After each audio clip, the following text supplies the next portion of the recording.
Halo, nama saya Syafiq Abdul Rafi dari Sastra Inggris 2018 Universitas Gadjah Mada. Di video ini, saya akan memberikan pengertian terhadap pengenalan protokol kesehatan di tempat keramaian. Jadi, awal-awal bagaimana sih virus itu menular atau menyebar di tempat keramaian dan apa saja risikonya kalau kita mengunjungi tempat-tempat keramaian seperti pasar, seperti supermarket, dan lain-lain. Pertama, virus COVID ini dia bisa menyebar melalui cairan tubuh, terutama cairan yang keluar dari wajah, seperti air mata, cairan hidung, dan cairan mulut.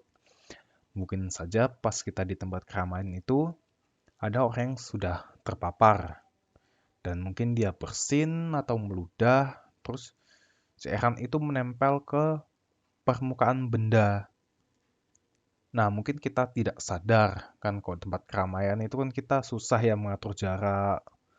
Terus nggak sengaja kita memegang permukaan benda yang sudah terkontaminasi oleh virus itu atau baju kita apa menggesek permukaan benda tersebut. Kan kita nggak tahu kan. Terus pas virus itu udah nempel di tangan, misalkan kita mengucek mata atau mengelap hidung atau mengelap mulut. Nah, itu virusnya bisa masuk lewat situ.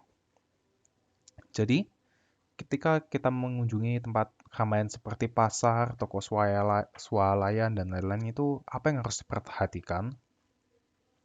Yang pertama, kita wajib memakai masker. Mungkin ada pendapat ya kalau, oh masker itu nggak mencegah virus masuk dan sebagainya. Tapi bisa diputarbalikkan kalau memakai masker itu mencegah kita dari menularkan penyakit ke orang lain. Mungkin kita nggak tahu kalau kita itu sudah terpapar. Jadi kita harus memakai masker sehingga cairan wajah dari cairan mulut dan hidung itu tidak menyebar dan menulari orang lain. Kemudian menyediakan hand sanitizer. Kalau misalkan tempat keramaian gitu kan nggak selalu nemu tempat cuci tangan ya, meskipun sudah banyak tempat-tempat toko, pasar yang menyediakan. Tapi kan kita nggak selalu kan, kalau misalkan sudah di dalam pasar gitu, terus kita nyentuh-nyentuh benda, permukaan benda gitu kan kita nggak tahu. Jadi selalu menyediakan hand sanitizer itu juga penting.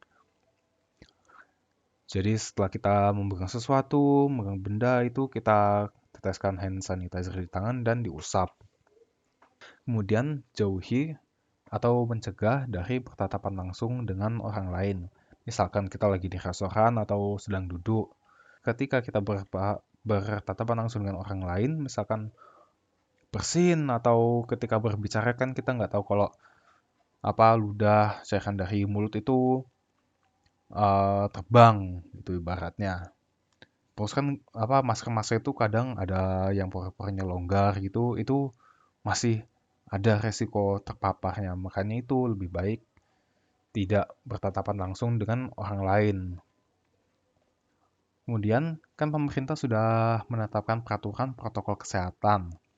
Nah, ini kita harus mengetahui dan mematuhi ketika keluar rumah. Kita untuk supaya aman, supaya cegah dari terpapar dan menularkan kuman kepada orang lain, ada baiknya kalau kita memakai masker 2 lapis supaya aman. Kemudian biasanya tempat-tempat pusat jual beli kayak pasar tradisional, pasar swalayan, supermarket, dan sejenisnya itu biasanya cuma boleh buka sampai pukul 20.00. Itu sampai jam 8 malam. Dengan maksimum pengunjung itu cuma 50%. Selain itu di tempat-tempat pusat jual beli, tempat-tempat kerumunan orang itu biasanya ada peraturan yang telah ditetapkan dan wajib diikuti oleh semua pengunjung.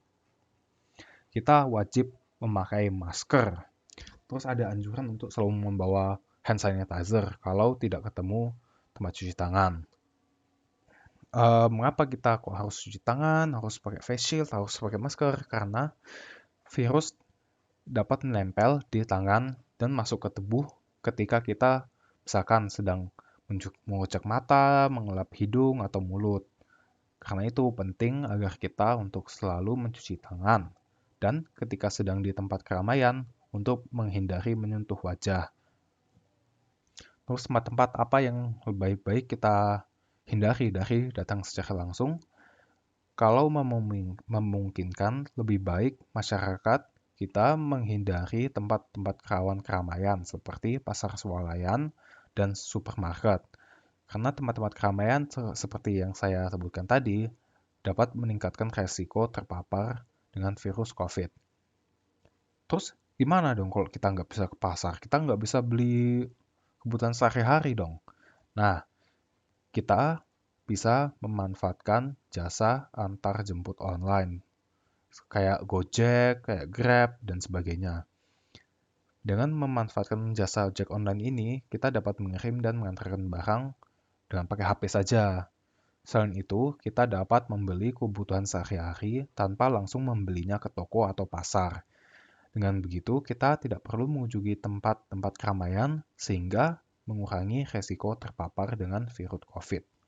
Itu ya